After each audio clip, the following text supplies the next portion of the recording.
Surah Yasin adalah surah yang paling banyak dibaca umat Islam di banyak tempat, tentunya setelah Al-Fatihah, setelah Al-Ikhlas dan Al-Falaq, juga An-Nas. Inna nahnu nuhyil mauta wa naktubu ma qaddamu wa atharahum wa kulla syai'in ahsaynahu fi imamin mubin.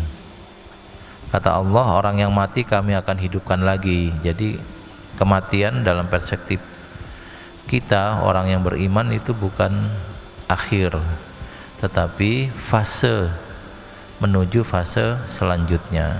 Wa naktubu ma qaddamu wa atharahum, dan kami tulis semua perbuatan yang telah mereka lakukan, wa atharahum, dan perbuatan yang masih ada nilainya setelah mereka mati.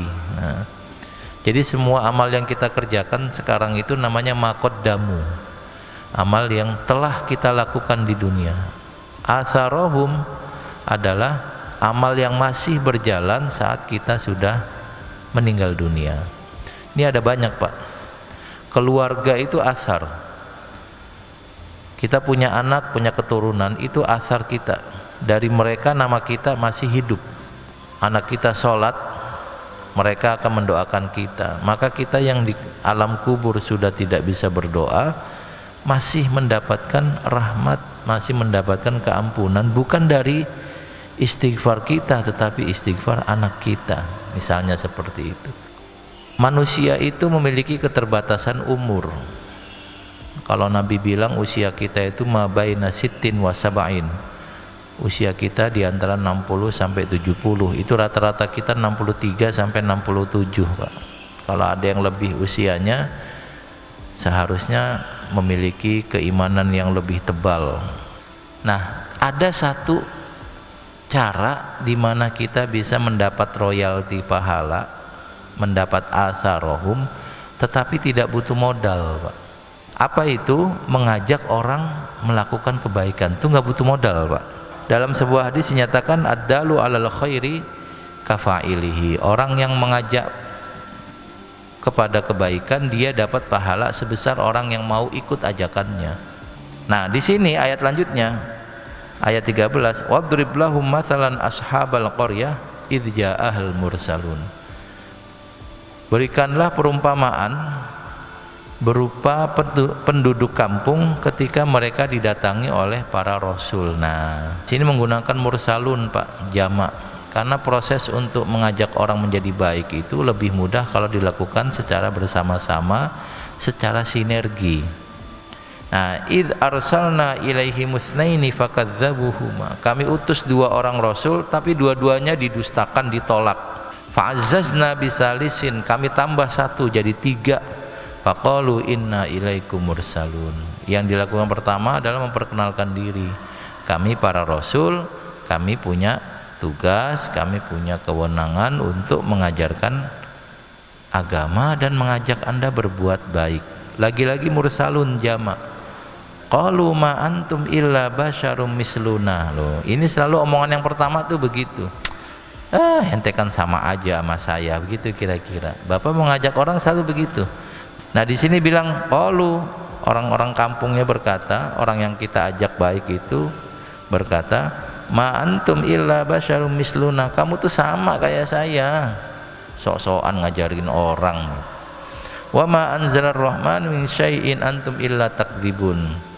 Paling juga niatnya ya ada udang di balik batu lah begitu. Selalu ada tuduhan suudzon. Qalu rabbuna ya'lamu inna ilaikum lamursalun. Respon kita ketika ditanggapi seperti itu, ya kita bilang, ya saya kan cuma nyampein doang gitu. Saya cuma nyampein, cuma ngajak doang. Kemudian wa ma alaina illal balagul mubin. Tugas saya ya nyampein aja. Saya pengen ngajak aja, ya mau syukur enggak juga tidak apa-apa. Nanti ada lagi yang lebih kejam lagi, Pak. Qalu inna tatayyarna bikum. Orang-orang berkata, udah diam aja, gara-gara kamu jadi apes saya nih, gara-gara kamu saya jadi ditangkap polisi, gara-gara kamu jadi begini gitu. Nah, tapi selalu begini, Pak. Nanti kalau ada kemalangan yang terjadi, maka orang yang ngajak itu yang langsung dituduh, karena memang dia sudah tidak suka dengan kita. Nah, inna tatayyarna bikum, kami jadi sial gara-gara kalian. La illam tantahu lanarjumannakum, kalau nggak berhenti kami rajam kamu. Bahkan ada intimidasi, Pak. Orang-orang yang melakukan kebaikan itu ada intimidasi. Qalu ta'irukum ma'akum a in dzukirtum bal antum qaumun musrifun. Jawaban kita normatif lagi. Anda yang membuat kesalahan, Anda yang menanggung akibatnya, gitu. Wa ja'a min aqsal madinati rajulun yas'a. Qala ya qaumi ittabi'ul mursalin. Nah, ikutilah para rasul. Nah, yang diikuti ini penting, Pak, ayat lanjutnya. Ittabi'u man la yas'alukum ajron wa hum muhtadun. Ikutilah orang yang tidak minta upah dan mereka adalah orang yang mendapat petunjuk. Bukan berarti orang yang ngajarin agama tidak boleh nerima upah, tetap boleh upah. Yang tidak boleh itu mintanya, inisiatif minta dia nggak boleh. Agama adalah hal yang penting bagi 96% manusia di dunia ini. Karena itu agama bisa dijadikan uang. Bapak bisa nyari uang dari agama. Nah, yang dilarang di Al-Quran ini adalah yas'alukum ajro. Semua perbuatannya itu orientasinya uang. Ibadah haji dan umroh itu ibadah, Pak. Membantu orang yang haji dan umroh itu berpahala. Nah, ini komodifikasi agama ini sensitif, Pak. Sensitif. Karena bukan cuma dalam Islam praktek-praktek komodifikasi agama. Dalam semua agama ada, di mana orang menggunakan ayat untuk memperkaya dirinya sendiri. Nah, ini adalah ittabi'u man la yas'alukum ajra wa hum muhtadun adalah catatan buat kita. Lagi-lagi, Pak, buat rasulnya seperti itu, tetapi buat kita yang ngajak orang baik itu nggak perlu jadi rasul. Jadi ngajak orang baik itu nggak perlu pinter. Dan ketika kita berhasil ngajak, nah, maka saat itulah kemudian kita dapat pahala jariyah. Attakhidhu min dunihi wa ma liya la a'budul ladzi fatarani wa ilaihi turja'un. Saya itu tujuannya nyembah Tuhan saja, enggak punya motif lain.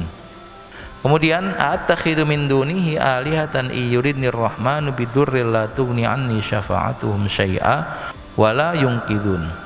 Nanti ada orang yang kemudian menjadikan Allah itu banyak. Ada orang yang kemudian tidak beragama dengan baik atau malah menolak agama sama sekali. Wala yungkidun inni idzal lafil dhalalim mubin inni amantu birabbikum fasma'un qila dukhulil jannah. Nah, ending dari yang kita lakukan itu adalah ucapan yang menarik, ucapan yang menyenangkan.